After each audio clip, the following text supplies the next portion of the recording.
जय श्री कृष्णा। स्वागत है आपका सारथी त्रिशला के साथ। कैसे हैं आप लोग? सावन में अगर आप एक ये उपाय अपने घर की बेटी से करा लेते हैं तो आपके घर में सदा सर्वदा लक्ष्मी का वास बना रहता है। जी हाँ, आज यही बताने मैं आपके सामने आई हूँ। बेटियों को लक्ष्मी का रूप ही माना गया है।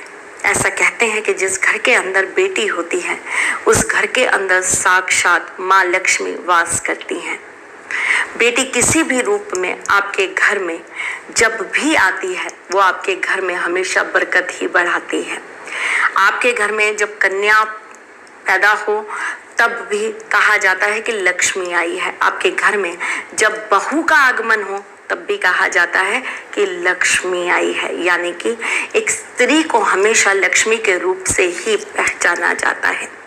पर आज मैं आपको जो उपाय बताने वाली हूँ वो आप अपने घर की लड़की से, अपने घर की कन्या से जरूर कराइएगा। ऐसा करने से उनके जीवन में भी बरकत रहेगी और आपके घर में भी हमेशा धन धान्य और माँ अन्नपूर्णा का वास बना रहेगा।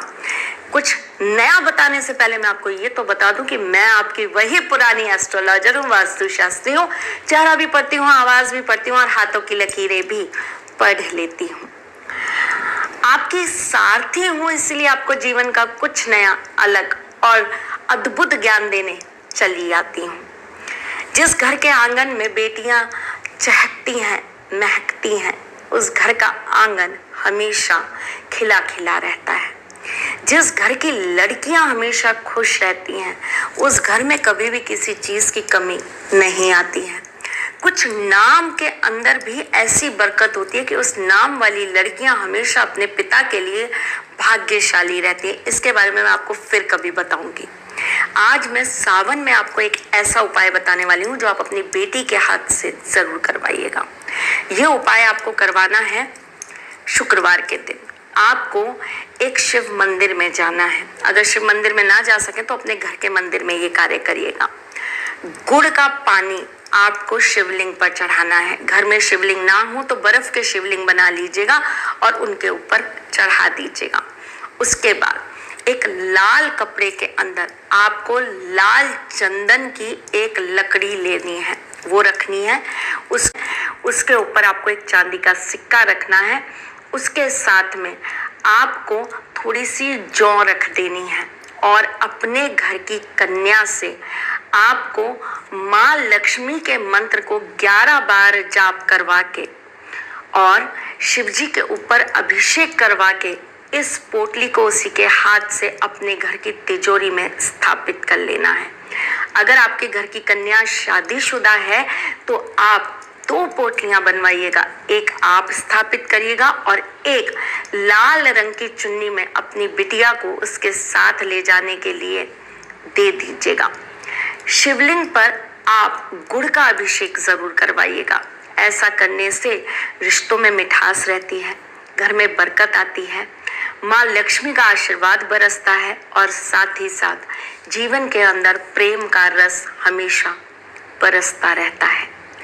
अपनी बिटिया के हाथ से आज के दिन आप आम जरूर दान करवाइएगा।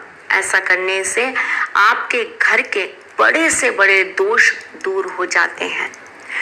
लड़की अपने आप के अंदर, एक कन्या अपने आप के अंदर बहुत सारी नेगेटिविटीज, बहुत सारी कष्ट, बहुत सारी परेशानियों को समेटने की शक्तियां रखती हैं।